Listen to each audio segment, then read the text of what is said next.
Bismillahirrahmanirrahim. Assalamualaikum warahmatullahi wabarakatuh. Selamat pagi Bapak Ibu semuanya. Sehat ya?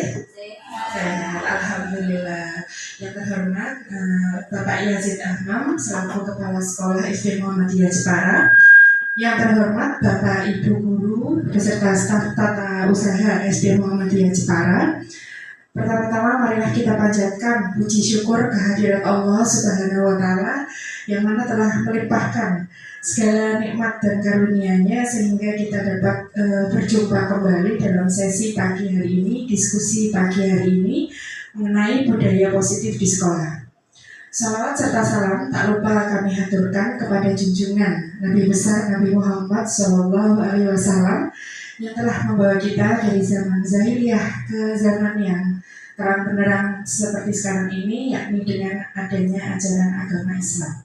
Semoga kita mendapatkan syafaatnya di yaumil akhir. Amin amin ya rabbal alamin.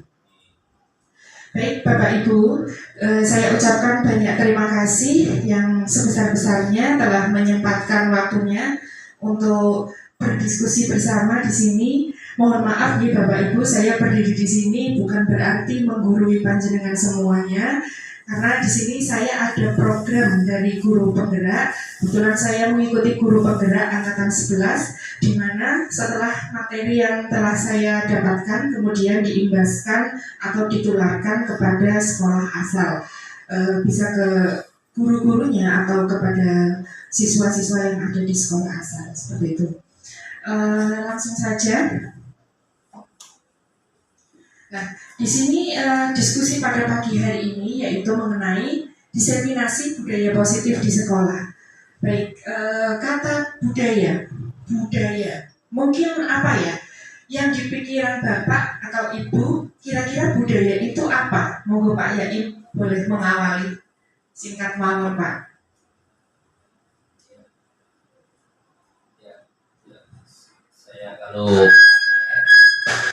Saya kalau panjang lebar malah tidak bisa. Ya, budaya itu hasil budidaya dan karya manusia yang itu melekat pada daerah tempatan yang dia di mana berada. Itu sekilas. Jadi hasil olah budidaya serta akal manusia di dalam menciptakan satu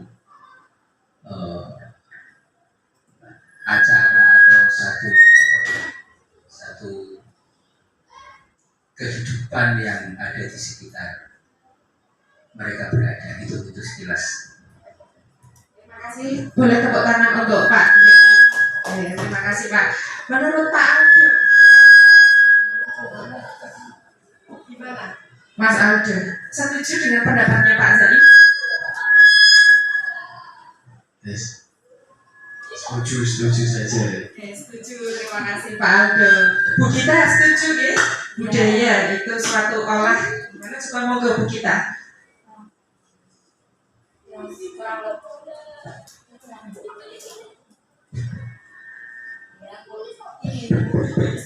Sama saja yang memiliki akal dan budi yang diturunkan dari generasi ke generasi sampai saat ini. Terima kasih, boleh tepuk tangan untuk Bapak Ibu guru semuanya. Ya, benar sekali di Bapak Ibu bahwa budaya itu hasil dari olah pikir yang nantinya terus berjalan diterapkan dan dilestarikan kepada khususnya anak didik kita nanti. Oke Bapak Ibu, agenda pada hari ini izin saya membacakan, yaitu yang pertama pembukaan, yang kedua refleksi video, yang ketiga pemaparan materi, kemudian yang keempat refleksi materi, dan yang terakhir penutup. Nah, sebelum diskusi dimulai, saya akan menampilkan sebuah video. Moga Bapak Ibu nanti menyimak video ini, kemudian nanti amati kira-kira apa saja nilai-nilai yang terkandung dalam video yang saya tampilkan.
Ini karena durasinya panjang 8 menit, mungkin saya cukupkan saja ya. Nah, tadi sekilas Bapak Ibu video yang saya tampilkan, kira-kira yang terkandung dalam video tadi itu apa sih? Tadi ada pembulian ya Bapak Ibu, ada pembulian dari kecil, perundungan. Kira-kira gimana Pak Aldo?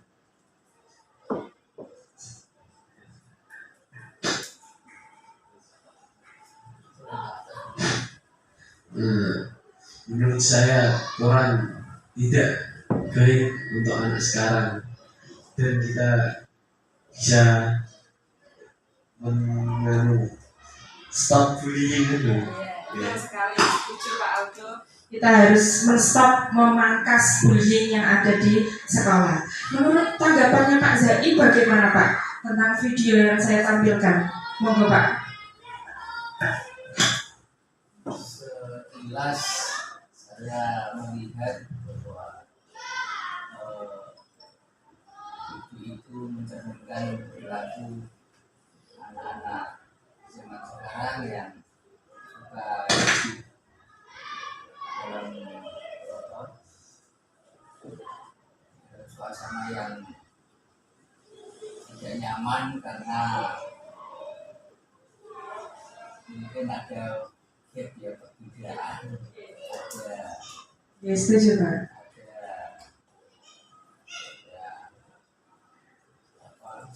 status Sosial ya Pak. yang memang sangat jumplang ya, Iya, setuju Pak. yang kaya dan miskin kelihatannya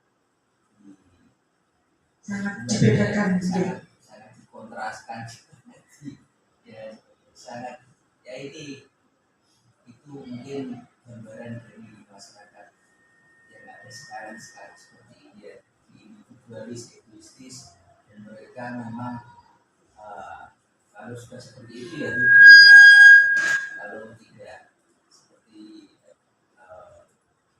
mereka ya kalau memang tidak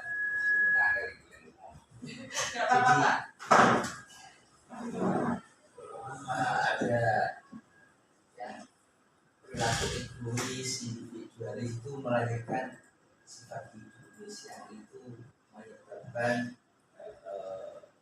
seseorang berpikir serba praktis. Iya, sepakat Pak.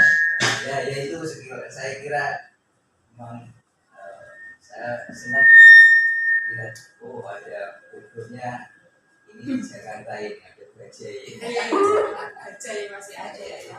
Ya kira itu. Oke, terima kasih Bapak Ibu.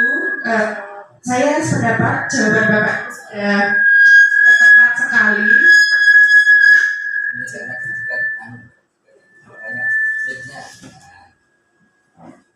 Mohon maaf. Saya sepakat dengan pendapat Bapak Ibu bahwa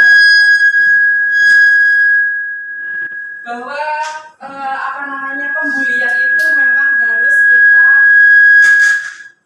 harus kita pangkaskan segera. Kita sebagai guru tugasnya untuk memberikan budaya positif yang di sekolah ya, yang diterapkan di sekolah agar apa? Pembulian itu tidak terjadi di sekolah kita. Seperti itu. Karena tanpa kita sadari Bapak Ibu, pembulian itu jika terjadi pada anak, nanti di pikirannya itu akan terpatri sampai dewasa, akan selalu diingat sehingga dia si anak tersebut tidak menunjukkan sifat yang sebagaimana semestinya. Seperti itu, dampaknya itu sangat luar biasa. Maka dari itu kita sebagai guru tugasnya untuk memangkas pembulian itu yang ada di sekolah, kemudian menciptakan iklim suasana belajar yang menyenangkan agar anak-anak dapat belajar dengan nyaman di kelasnya. Seperti itu.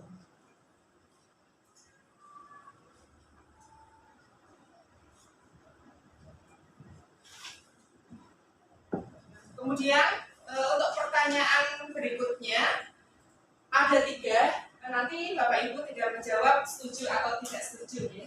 Yang pertama, hukuman dapat mendisiplinkan anak. Kira-kira setuju atau tidak? Setuju ya. Kemudian yang kedua, pemberian hukuman dengan hal positif seperti membaca atau membersihkan halaman sekolah dapat meningkatkan disiplin anak. Setuju atau tidak? Setuju. Oke. Yang ketiga, memberi penghargaan dapat meningkatkan motivasi belajar anak. Setuju semua? Oke. Gimana Pak Aldo? Kenapa setuju yang ketiga? Karena agar anak-anak bisa belajar dengan lebih semangat ya Pak Aldo. Oke, terima kasih. Oke, berkaitan dengan materi pada diskusi pagi hari ini yaitu tentang budaya positif. Materinya itu ada beberapa topik nih Bapak Ibu. Yang pertama, disiplin positif dan nilai-nilai kebajikan universal. Kemudian ada teori motivasi, hukuman, dan penghargaan, serta restitusi. Yang ketiga ada keyakinan kelas, ada kebutuhan dasar manusia, 5 posisi kontrol, dan segitiga restitusi. Mungkin ini kalimat-kalimat yang baru didengar ya Bapak Ibu, yang segitiga restitusi, kemudian ada kebajikan universal, itu mungkin baru kita mendengar seperti itu. Apa sih sebenarnya segitiga restitusi tadi? Nah, akan saya paparkan satu persatu. Yang pertama, disiplin positif dan nilai-nilai kebajikan universal. Nah, ada perubahan paradigma, perubahan mindset kita sebagai guru, atau perubahan pola pikir kita. Dan saya minta Pak Yaim dan Pak Aldo maju ke depan untuk mencontohkan.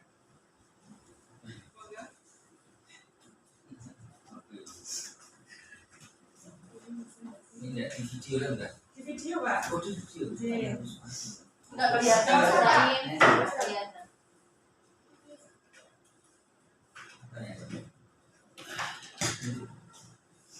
Oke, bisa berjejer hadap ke depan Pak Aldo, Pak Yaim. Pak Aldo di sebelah sini. Hadap-hadapan.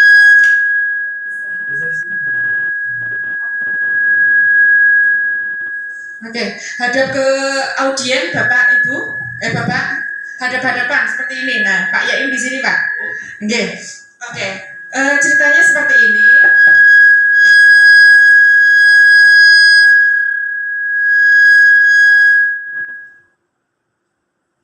Halo, oke. Terima kasih Pak Aldo. Ceritanya seperti ini. Pak Yaim sebagai A, kemudian Aldo sebagai B. Nah, Pak Yaim itu mempunyai benda yang sangat berharga untuk digenggam. Misalkan benda berharga emas, nggih Pak, digenggam. Nggih, monggo jenengan genggam. Nggih. Kemudian Pak Aldo, teman jenengan, Pak Aldo sebagai B, ingin kepo sekali apa yang ada di tangannya Pak Yaim, sehingga Pak Aldo itu merayu bisa membujuk, mengancam, bahkan menghardik untuk membuka tangannya Pak Yaim. Monggo Pak Aldo, gimana caranya agar Pak Yaim mau menyerahkan segenggam emasnya itu kepada Pak Aldo, itu bagaimana? Oh, dipaksa seperti itu? Oh, dipaksa. Kenapa dipaksa Pak Aldo? Oh, karena keinginan. Oke, tepuk tangan untuk Pak Aldo dan Pak Zaim untuk kembali ke tempat duduknya. Baik, Bapak Ibu, terima kasih ya Pak Zaim, Pak Aldo untuk sudah maju ke depan. Oke, di sini saya akan mengaitkan posisi tadi Pak Zaim sekuat tenaga untuk mempertahankan apa yang berharga baginya. Kemudian ada pengganggunya Pak Aldo tadi ingin sekali kepo apa yang digenggam oleh Pak Zaim. Saya ingin melihatnya bahkan memilikinya. Nah, ini ada kaitannya dengan budaya positif pada pagi hari ini. Nah, sebenarnya setelah tadi menampilkan, mempraktekkan, kira-kira siapa sih yang memiliki kontrol pengendali? Kira-kira Pak Aldo atau Pak Zaim? Pak Zaim, kenapa begitu? Kenapa Pak Zaim? Karena dia kan yang mempunyai segenggam emasnya, Oke. dia memiliki sebisa mungkin tidak bisa Memberikan gitu ya. itu kepada Pak Aldo. Jadi beliau itu jadi ada keinginan untuk Mempertahankan. Oke. Miliknya. Oke, terima kasih Bu Gita. Oke, betul sekali Bu Gita bahwa yang mempunyai kendali, yang mempunyai kontrol itu Pak Zaim. Kenapa? Karena ya Pak Zaim sendiri yang bisa yang bisa ego-egonya. Ini kalau misalkan saya tawarkan ya itu berdasarkan Pak Zaim, saya buka enggak ya, saya serahkan tidak ya, itu tergantung dari Pak Zaim sendiri. Begitu pula kita sebagai guru menerapkan di sistem pembelajaran yang ada di kelas. Ya, kita sebagai pengontrolnya, tetap ya, guru itu sebagai pengontrolnya. Kemudian murid itu mengikuti kita, bukan berarti guru itu otoriter terhadap murid, tetapi kita sebagai pengontrol, pengendali agar pembelajaran sesuai dengan arah yang lebih baik, seperti itu. Nah, di sini ya ada perubahan paradigma menurut teori William Glasser. Yang pertama, Anda tidak bisa mengontrol orang lain, hanya Andalah yang bisa mengontrol diri Anda sendiri. Sepakat nggih, Bapak Ibu? Oke. Semua perilaku memiliki tujuan. Kemudian pada dasarnya guru itu tidak dapat memaksa murid untuk melakukan sesuatu. Kemudian murid mengizinkan dirinya dikontrol oleh guru. Kemudian bentuk kontrol guru menjadi kebutuhan dasar yang dipilih murid tersebut. Oke, next materi selanjutnya yaitu mengenai teori motivasi, hukuman, dan penghargaan serta restitusi. Sebelumnya saya ingin menanyakan kepada Bapak Ibu, sudahkah melaksanakan motivasi di kelasnya masing-masing? Sudah. Oke, sudah semua nggih? Kira-kira bentuk motivasinya itu seperti apa di dalam kelas? Enggak? Ucapan, bisa ucapan, tepuk tangan, nggih. Apalagi Pak Zaim dengan pujian, mungkin dengan pujian, dengan stimulus yang positif dan lain sebagainya. Oke, Bapak Ibu, terima kasih. Nah, di sini saya akan mengaitkan dengan teorinya Ki Hajar Dewantara, Bapak Pendidikan kita, merdeka. Menurut Ki Hajar Dewantara, merdeka itu artinya tidak hanya terlepas dari perintah, akan tetapi juga cakap buat memerintah diri sendiri. Artinya begini, guru itu tidak hanya memerintah murid saja, tetapi kita sebagai guru harus merefleksikan diri dulu. Kenapa kita harus berbuat seperti itu?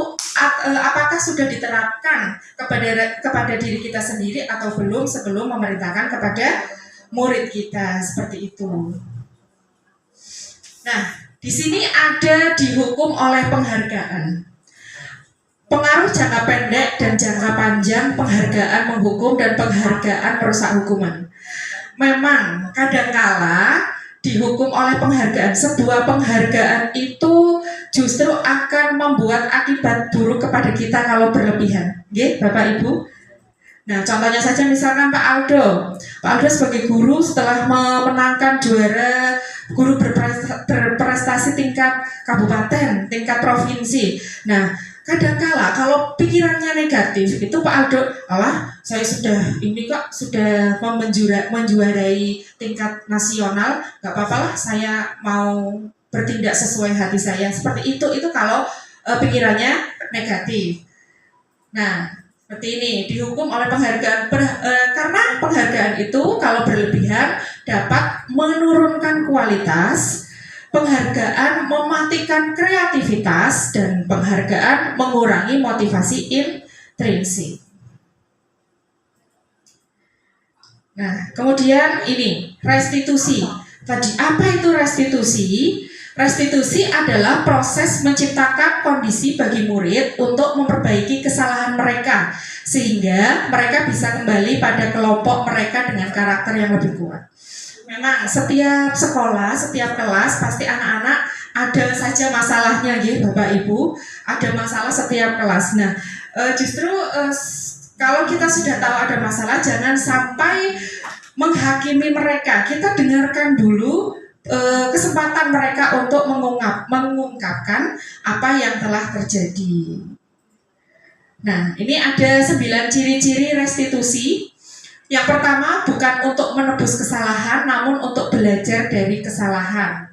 Kemudian yang kedua, untuk memperbaiki hubungan baik antara hubungan guru dengan murid ataupun murid dengan murid yang lainnya. Tawaran, bukan paksaan. Ada lagi restitusi menuntun anak untuk melihat ke dalam diri dan lain sebagainya. Nah, Bapak Ibu, selanjutnya yaitu mengenai keyakinan kelas. Mengapa tidak peraturan saja? Mengapa harus keyakinan kelas? Di kelas sudah menerapkan keyakinan kelas masing-masing, ya? Sudah? Sudah. Bagaimana antusias anak-anak? Senang? Senang. Oke. Gimana Pak Aldo? Kenapa tidak peraturan sih? Bukan peraturan, kenapa keyakinan kelas? Karena ketika kalau dikasih peraturan itu anak-anak pada kurang worth it. Kurang worth it. Oke, Pak Aldo, terima kasih. Bu Gita, gimana Bu Gita tanggapannya? Kenapa tidak peraturan saja sih? Kenapa harus keyakinan? Ya, kalau misalnya kita meyakini berarti kita meyakini dalam hatinya. Ya, Nah, ya kan? Tapi kalau kita menekankan itu peraturan berarti anak-anak mikirnya kita diatur gitu ya. Jadi kalau yakin berarti kan dari dirinya sendiri. Misalnya ini keyakinan kita tidak boleh makan, bukan tidak yang bilangnya kita tidak boleh makan kayak gitu, tapi yakin kalau di kelas itu makannya harus hati-hati seperti ini. Nah, kayak kita harus berdoa dan sebagainya. Contoh kecilnya seperti itu, Bu. Ya, terima kasih sekali Bu Gita. Oke, Bu Gita ini calon guru penggerak angkatan 12. Tepuk tangan untuk Bu Gita. Oke, saya setuju dengan Bu Gita. Kenapa tidak peraturan kelas saja? Kenapa keyakinan kelas? Karena peraturan itu sifatnya lebih memaksa anak, ya. Kalau keyakinan itu kan anak-anak sendiri yang mengungkapkan, yang menulis, sehingga dia meyakini di dalam hati, sehingga untuk melaksanakannya pun sesuai dengan apa yang mereka inginkan. Dengan batasan, guru tetap menjadi kontrol di dalam kelas. Oke, setuju ya Bapak Ibu? Nah, dalam peraturan kelas itu lebih ke lingkupnya itu keyakinan kelas. Dari peraturan kelas yang tadi negatif-negatif, kalimatnya diubah menjadi kalimat positif sehingga menjadi keyakinan kelas masing-masing.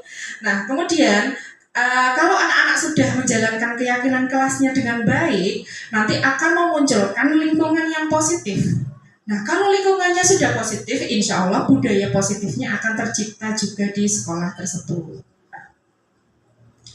Oke, nih untuk contohnya, kalau peraturan selalu kembalikan buku ke tempatnya.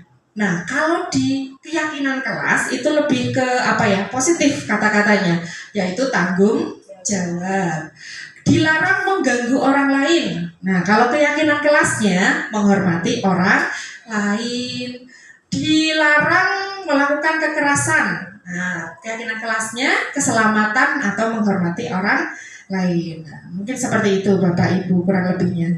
Nah, ini ada cuplikan keyakinan kelas yang telah saya buat kemarin.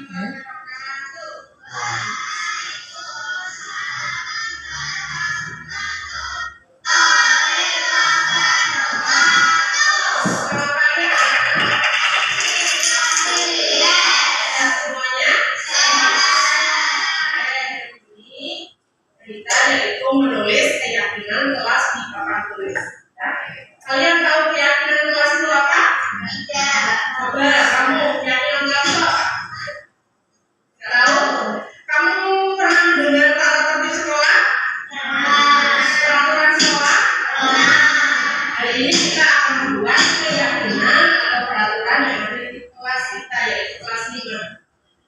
keyakinan itu sebuah pemahaman apa yang ada di apa saja yang harus ada di kelas 5 untuk 1 tahun. Ya. Jadi nanti kami semuanya membuat 3 keyakinan kelas. Ya, paham? Di situ yang guru bagikan kertas post-it-nya. Ini namanya post-it ya. Silakan kamu tulis 3 keyakinan kelas. Nanti bergiliran sesuai absen menempel di situ. Paham tidak? Misalkan guru saya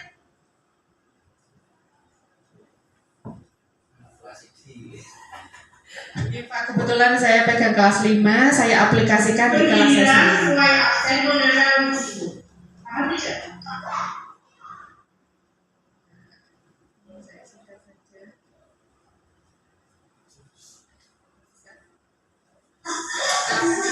Kemudian anak-anak menempel di papan tulis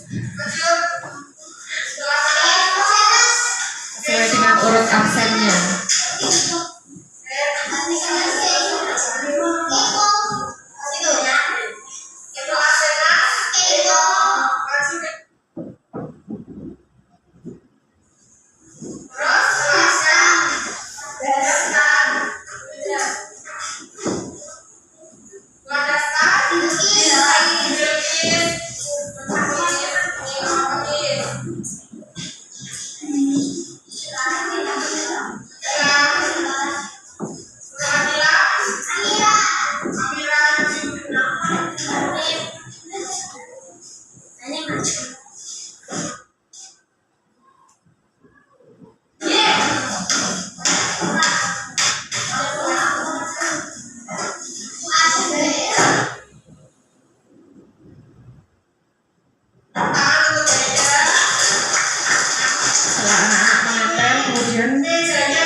Untuk materi selanjutnya Bapak Ibu yaitu 5 kebutuhan dasar manusia.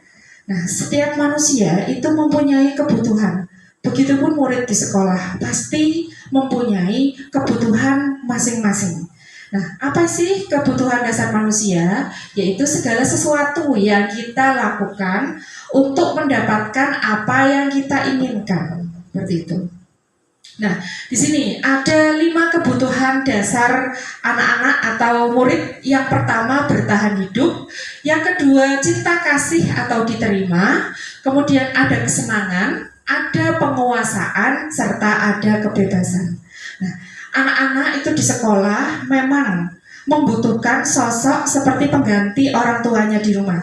Pada dasarnya kan kita sebagai guru orang tua kedua setelah ibu mereka di rumah, bapak ibu mereka di rumah.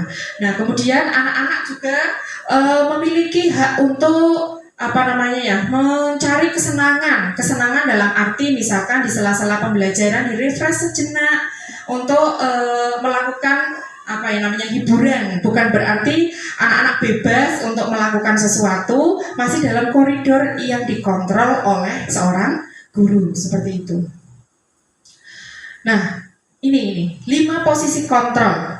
Bapak Ibu, ada 5 posisi kontrol kita sebagai guru. Coba Pak Aldo, kira-kira Pak Aldo lebih memilih yang mana?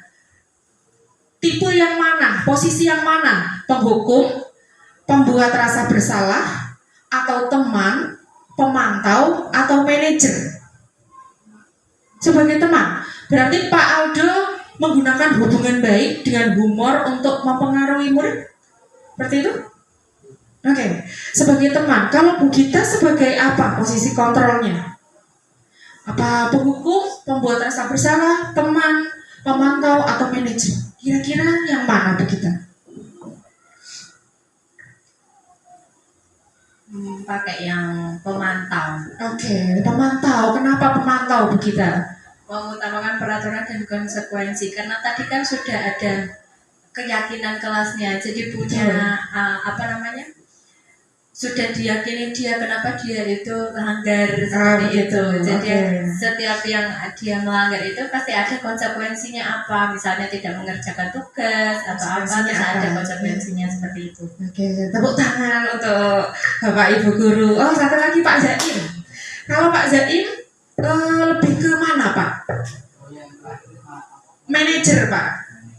Iya. Manajer itu memilih restitusi tadi, yang mendengarkan anak dulu, memberi kesempatan untuk gimana tidak kita langsung menghakimi anak. Lebih ke manajer ya Bapak. Oke, terima kasih Bapak Ibu. Oke, untuk pertanyaan-pertanyaannya, yang pertama, pertanyaan seperti ini. Saya kecewa sekali dengan kamu. Itu kira-kira sebagai apa ini? Penghukum atau apa? Sebagai apa? Posisi kontrolnya membuat rasa bersalah, ya. Karena kan anak sudah dihakimi. Saya kecewa, Bu Guru kecewa sekali dengan kamu. Nah, anak-anak akan timbul rasa bersalah. Oh iya, saya salah dan lain sebagainya. Kemudian yang kedua, kamu tidak pernah benar melakukannya. Itu kira-kira posisinya sebagai apa? Iya, sebagai penghukum. Yang ketiga, ayolah lakukan demi bapak atau ibu. Kok kamu gitu sih? Itu sebagai teman. Betul sekali. Apakah kamu mau mendapatkan stiker bintang hari ini sebagai pemantau? Betul. Bagaimana kamu bisa menyelesaikan masalah ini? Sebagai apa kira-kira? Ya, manajer. Kemudian yang terakhir, kamu selalu yang paling terakhir, nggak pernah pertama, selalu kamu. Nah, itu kira-kira masuknya ke betul sekali Pak Zaim, ke penghukum. Oke, nah kira-kira setelah kita tahu 5 posisi kontrol sebagai guru, yang mana sih posisi Anda sebagai guru? Yang penghukum, pembuat rasa bersalah, teman, pemantau, atau manajer? Ada semuanya, memang sesuai dengan konteksnya, ya. Ada kalanya sebagai pembuat rasa bersalah kalau misalkan kesalahannya sudah terlalu fatal. Ada juga sebagai manajer, sebagai teman dan pemantau. Oke, terima kasih Bapak Ibu. Nah, ini ada segitiga restitusi. Bahwa di dalam segitiga restitusi ini yang pertama yaitu validasi tindakan yang salah, ya. Kemudian ada menstabilkan identitas, kemudian menanyakan keyakinan. Nah, menstabilkan identitas dulu, kemudian validasi tindakan yang salah, dan terakhir ada menanyakan keyakinan. Ini contoh yang saya buat di dalam kelas. Segitiga restitusi saya kemarin.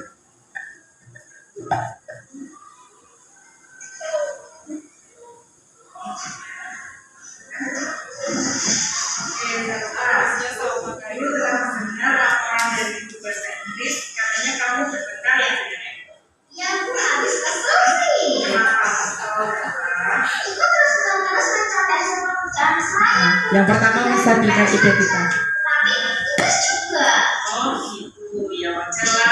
Kemudian validasi yang satu. Jika ibu berada di posisimu, pasti juga akan marah dan kesal. Saya marah, saya maki-maki, dan saya juga mencintai. Oh gitu ya, kamu membuat seperti itu pasti ada alasannya kan? Ya Bu, masa saya diem aja? Sampai saya mengerjakan tugas yang kayak anak sampai marah. Tapi dia hanya mengontek, tidak mau berusaha sendiri. Jadi anak saya kesel. Kira wajar kamu seperti itu, karena kamu tidak rela kan hasil jerih payah esok menghargai tindakan kamu yang tidak buruk daripada ibu. Misalnya Ada datang Bu Nur. nah, Bapak sekarang coba kita tingkat bahwa tindak kamu yang mengarah sampai juga Oh, Bu Nur Pinar. sebuah kesalahan dan keyakinan kelas kita yang kamu kira-kira keyakinan apa yang sudah dilanggar? Saling menghormati. Ya betul Bapak. Dan apakah kamu menghormati dan menghargai seseorang yang penting menurut Saatnya istirahat bersama.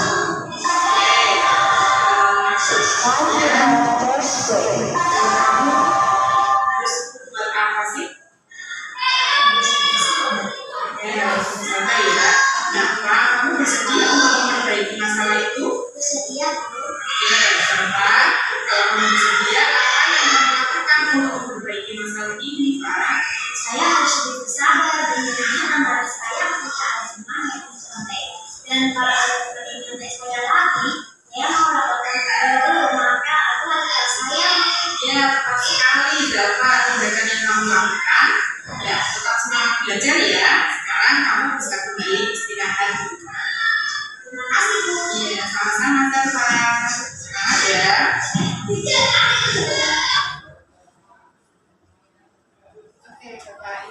Tadi contoh segitiga restitusi yang telah saya lakukan di kelas. Saya yakin semua Bapak Ibu juga sudah melakukan atau melaksanakan segitiga restitusi di kelasnya masing-masing, ya, Bapak Ibu. Kemudian kesimpulan terakhir dari saya, ya, bahwa sebagai pendidik kita harus menerapkan disiplin positif dengan tujuan apa? Menciptakan anak-anak yang mempunyai disiplin diri sehingga mereka itu berperilaku sesuai dengan nilai-nilai kebajikan yang ada. Kemudian yang kedua, kita perlu menuntun murid dalam belajar untuk memenuhi kebutuhan dasarnya masing-masing. Kemudian yang ketiga, sebagai pendidik harus mempunyai peran kontrol sebagai manajer dan menerapkan segitiga restitusi ketika menemukan sebuah masalah. Terima kasih Bapak Ibu. Ada sebelum saya tutup, apakah ada pertanyaan atau cukup? Cukup. Oke, jika cukup, saya ucapkan banyak terima kasih sudah menyempatkan dan berperan aktif dalam diskusi pada pagi hari ini. Saya mohon maaf yang sebesar-besarnya. Akhir kalam. Wassalamualaikum warahmatullahi wabarakatuh.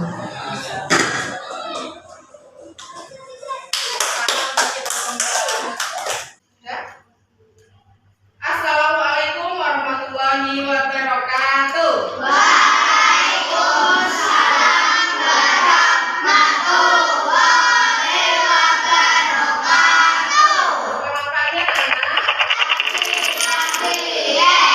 Semuanya? Hari ini agenda kita yaitu menulis keyakinan kelas di papan tulis. Ya. Kalian tahu keyakinan kelas itu apa? Tidak. Coba kamu keyakinan kelas itu apa? Nggak tahu? Kamu pernah mendengar tata tertib sekolah? Peraturan sekolah? Hari ini kita akan membuat keyakinan atau peraturan yang ada di kelas kita yaitu kelas 5. Nah, jadi keyakinan itu sebuah pemahaman apa yang ada di kelas kita. Apa saja yang harus ada di kelas 5 untuk 1 tahun ke depan. Ya. Jadi nanti kamu semuanya membuat 3 keyakinan kelas. Ya, paham? Di situ yang guru bagikan kertas post-it-nya. Ini namanya post-it ya. Silakan kamu tulis 3 keyakinan kelas. Nanti bergiliran sesuai absen menempel di sini. Paham tidak? Misalkan Bu Guru saya pengen nanti di kelas 5 mengagendakan pergi ke museum. Boleh, silakan ditulis. Bu Guru saya pengen di kelas itu tertib semua. Boleh, silakan ditulis 3. Ya.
Lanjut.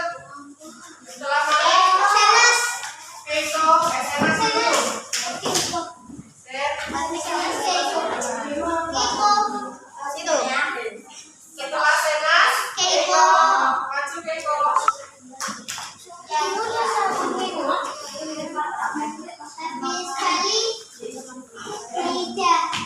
Naida.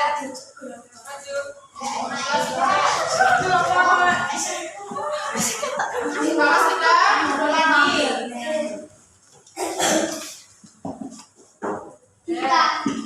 Lanjut. Setelah Naida, jangan lihat ke belakang. Setelah Naida, Aska.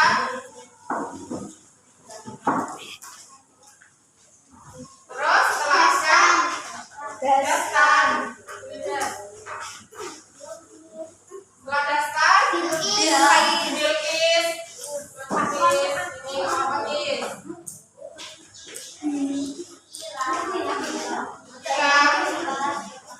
Setelah Gilang, Amira maju. Setelah Mira,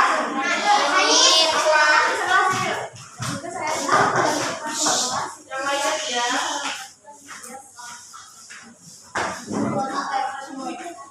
Setelah Anik,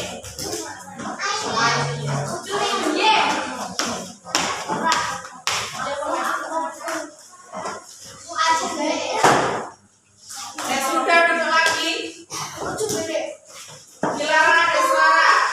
Setelah ini kita cocokkan satu persatu. Bacakan ya. Dari Keida ingin menghiasi kelas. Oke, tepuk tangan untuk Keida. Ingin mejanya bersih di kelas. Oke, tepuk tangan lagi.